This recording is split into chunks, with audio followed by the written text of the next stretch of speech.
नमस्कार, समय संवाद में आपका स्वागत है। मैं हूं सर्वेश कुमार सिंह।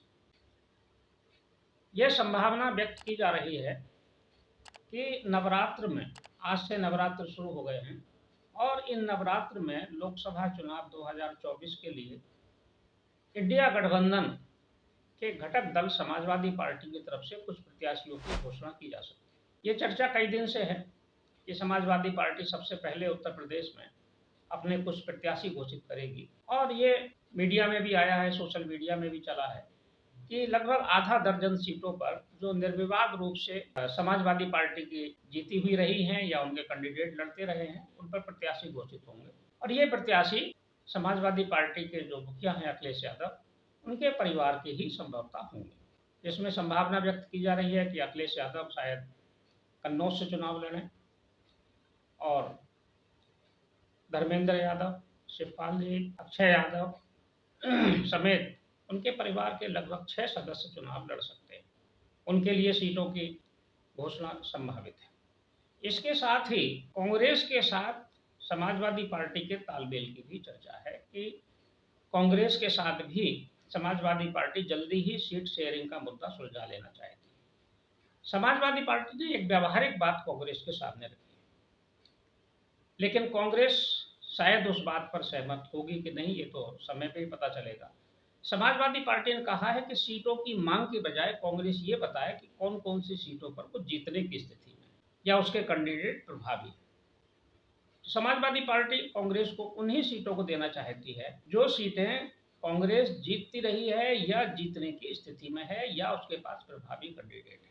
कांग्रेस की मांग तो वैसे 35 से 40 सीटों के बीच में है, लेकिन समाजवादी पार्टी इतनी सीटें नहीं देगी, किसी भी स्थिति में नहीं देगी, क्योंकि प्रदेश में आधार समाजवादी पार्टी का ही अधिक है।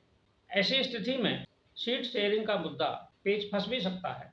कुछ सीटें हैं, क्योंकि अभी जो आज की स्थिति है, कांग्रेस के पास तो केवल एक सीट है, वो रायबरेली है और पिछले चुनाव में अमेठी भी थी। तो समाजवादी पार्टी सीट शेयरिंग के मुद्दे पर जहां कांग्रेस के साथ जल्दी से जल्दी तालमेल करना चाहती है, वहीं राष्ट्रीय लोकदल के साथ भी उसकी बातचीत चल रही है। राष्ट्रीय लोकदल को भी वो प्रभावी सीटें जहां राष्ट्रीय लोकदल जीत सकता है वही सीटें देगी। उनमें संभावित है कि उसको बागपत, कैराना, मुजफ्फरनगर, मथुरा, ये 4 सीटें उनको दी जा सकती हैं और कांग्रेस को भी अधिकतम 6 से 7 सीटें शायद समाजवादी पार्टी छोड़ेगी, उससे ज़्यादा छोड़ने की स्थिति में नहीं होगी, क्योंकि कांग्रेस को इससे ज़्यादा सीटों पर वो अच्छी तरह से चुनाव लड़ भी नहीं पाएगी।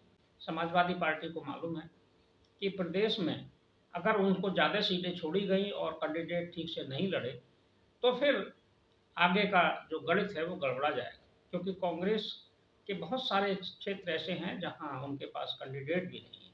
समाजवादी पार्टी के पास पूरे प्रदेश में एक नेटवर्क है, प्रत्याशी हैं, उनका अपना वोट बैंक है, तो वो एक अच्छी फाइट एनडीए गठबंधन को दे सकते हैं।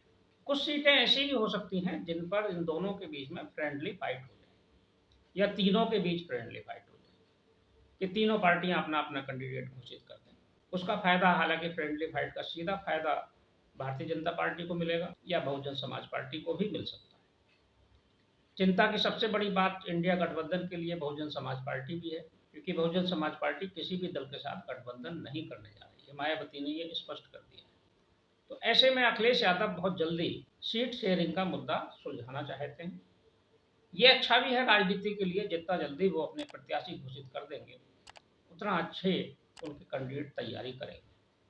भारतीय जनता पार्टी के प्रत्याशी अंतिम समय पर ही तय होते हैं, जब चुनाव की घोषणा हो जाएगी। भारतीय जनता पार्टी पहले से प्रत्याशी घोषित नहीं करती और उसके साथ कोई ऐसा सीट शेयरिंग में किसी तरह का कोई विवाद भी नहीं है। उनको केवल अपना दल के साथ और सुहेल देव भारतीय समाज पार्टी के साथ और निषाद पार्टी के साथ, इनके साथ उनको तालमेल करना है।